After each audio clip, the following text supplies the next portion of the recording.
During the Cold War era, powerful armored forces were an important part of the identity of the Red Army. Soviet MBTs were very different from their Western counterparts.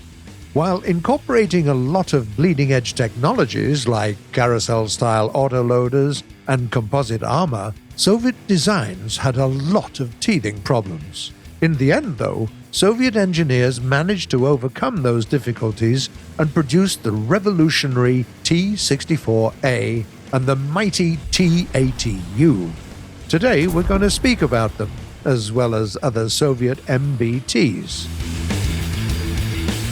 The story of this class of vehicles starts at the end of World War II, when the T-44 medium tank entered service. This relatively small, highly mobile, and heavily armored vehicle allowed the Soviets to test a lot of features that would later combine into what we know as the Soviet MBT.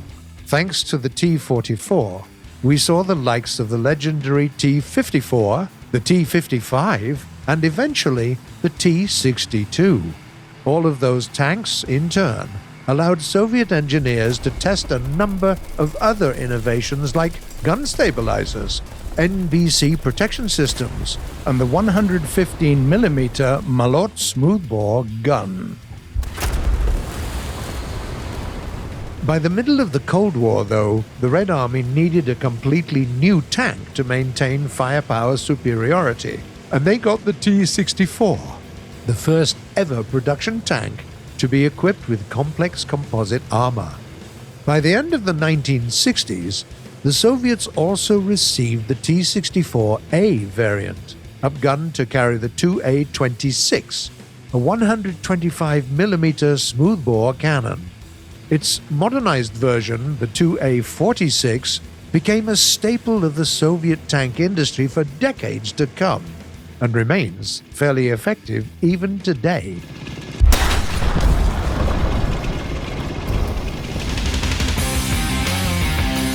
The T-64A escaped the grim fate of many experimental tanks left to rot in some dark corner of their factory, and managed to get to the production line. But soon it became apparent that lots of its innovative features came with a hefty price tag attached. It was notoriously expensive to produce, difficult to maintain, and a lot of its systems were in dire need of tweaking and fine-tuning. Engineers from all over the Union rose to the challenge, providing very different solutions. During the 1970s, the original team at the Kharkiv Malyshev plant rolled out the T-64B variant, fitted with a sight with laser telemetry and the new 9M112 Cobra radio-guided missile. A bit later, they improved the tank even further by giving it a modernized set of composite armor. By the middle of the 1980s, there was also the T-64BV, a variation equipped with the Contact 1 ERA.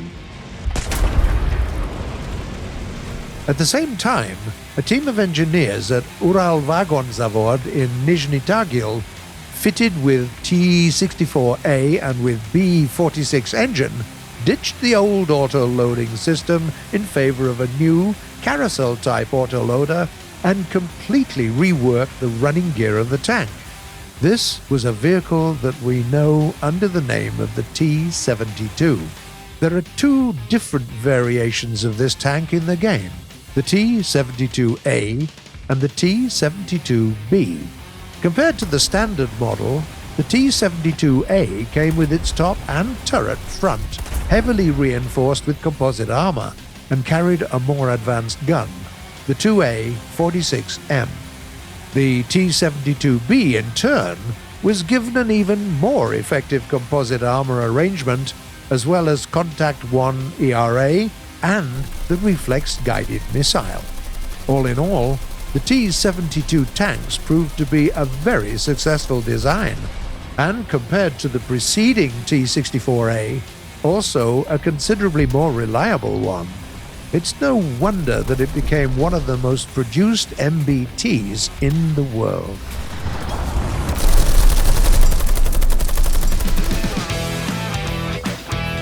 At the same time, for all its strengths, both the T-72 and the T-64 were not exceptionally mobile due to the somewhat limited power output of their diesel engines and peculiarities of their transmissions. The team at the Leningrad Kirov plant solved that problem by outfitting their new tank, the T-80, with a very powerful gas turbine engine, producing the most expensive and the most advanced of all Soviet MBTs. There are two variations of it present in the game. The T-80B is powered by an even stronger engine, has improved composite armor, and comes with the Tucha smoke discharges system. The T-80U ramped it up even further with sturdy armor, Contact 5 second-generation ERA, an upgraded fire control system, and a 1,250 horsepower engine. Soviet MBTs are really good at providing support in battles. These relatively slow vehicles are equipped with good frontal armor and powerful guns, but have a somewhat steep learning curve. They're small but tightly packed with valuable modules, meaning that almost any hit to the side can take you out. And even with an autoloading system, they generally have a slower reload than most advanced Western MBTs. At the same time, the latest of these Soviet beasts are fully capable of spearheading an attack. For instance, the armor of the T-72B can bounce really powerful sub-caliber rounds, and the excellent mobility and an increased reload rate of the T-80U allow it to operate in the thick of battle.